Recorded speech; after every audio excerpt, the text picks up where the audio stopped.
જય શ્રી કૃષ્ણ. પ્રિય મિત્રો, પુરુષોત્તમ માસની પવિત્ર એકાદશીની કથા. આજે પુરુષોત્તમ માસની પવિત્ર એકાદશીનો અતિ શુભ દિવસ છે. આ દિવસને પદ્મિની એકાદશી તરીકે પણ ઓળખવામાં આવે છે. કહેવાય છે કે આ એકાદશીનું વ્રત, ભક્તિ અને કથા સાંભળવાથી જીવનના દુઃખો દૂર થાય છે, મનને શાંતિ મળે છે અને ભગવાન શ્રી કૃષ્ણની વિશેષ કૃપા પ્રાપ્ત થાય છે. પુરાણોમાં જણાવ્યું છે કે પુરુષોત્તમ માસ ભગવાન વિષ્ણુને અત્યંત પ્રિય છે. આ મહિનામાં કરેલા જપ, તપ, દાન, પૂજા અને વ્રતનું ફળ અનેક ગણું વધીને મળે છે. ખાસ કરીને એકાદશીનો દિવસ તો ભક્તિ માટે અતિ ઉત્તમ માનવામાં આવે છે. પદ્મિની એકાદશીની કથા.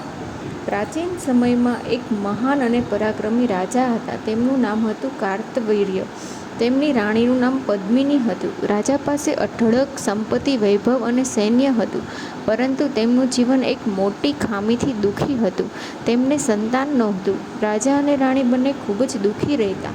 ઘણા યજ્ઞો કર્યા, દાન આપ્યા, ઋષિમુનિઓની સેવા કરી, પરંતુ સંતાન પ્રાપ્તિ થઈ નહીં.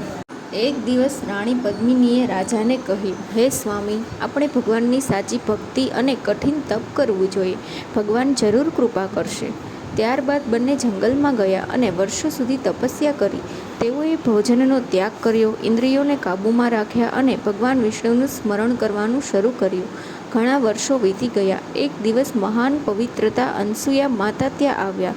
રાણી પદ્મિનીએ તેમની ખૂબ જ સેવા કરી. અનસૂયા માતા રાણીની ભક્તિથી પ્રસન્ન થયા અને કહ્યું, હે પુત્રી, જો તું પુરુષોત્તમ માસની શુક્લ પક્ષની એકાદશીનું વ્રત કરશે તો ભગવાન વિષ્ણુ તારી મનોકામના પૂર્ણ કરશે.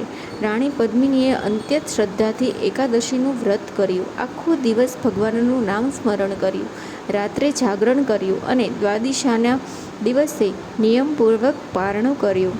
તેમની ભક્તિથી ભગવાન વિષ્ણુ પ્રસન્ન થયા અને પ્રગટ થઈ આશીર્વાદ આપ્યા.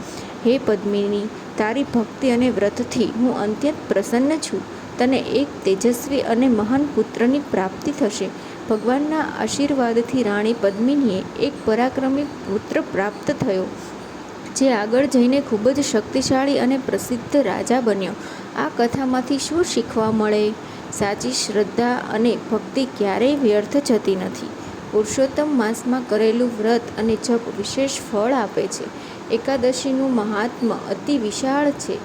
ભગવાન સમય લે છે, પરંતુ ભક્તિની પ્રાર્થના જરૂર સાંભળે છે. ધીરજ અને વિશ્વાસ રાખનારને ભગવાન નિરાશ કરતા નથી. આજના દિવસે શું કરવું જોઈએ? ઓમ નમો ભગવતે વાસુદેવાય મંત્રનો જપ કરવો, ગીતા પાઠ અને વિષ્ણુ સહસ્ત્ર નામ વાંચવું, ગરીબોને દાન આપવું, શક્ય હોય તો ઉપવાસ અથવા ફરાળી આહાર રાખવો, સાંજે દીવો પ્રગટાવી ભગવાન શ્રી કૃષ્ણની આરતી કરવી, ક્રોધ, ઝઘડા અને ખોટી વાણીથી દૂર રહેવું. અંતિમ સંદેશ એ છે કે મિત્રો, પુરુષોત્તમ માસ અને એકાદશીનો આ પવિત્ર દિવસ આપણને જીવનમાં ભક્તિ, ધીરજ અને સકારાત્મકતા શીખવે છે. ભગવાન શ્રી કૃષ્ણ પર વિશ્વાસ રાખો. મુશ્કેલ સમય કાયમ રહેતો નથી. ભક્તિ અને સારા કર્મોનું ફળ એક દિવસ જરૂર મળે છે. જય શ્રી કૃષ્ણ.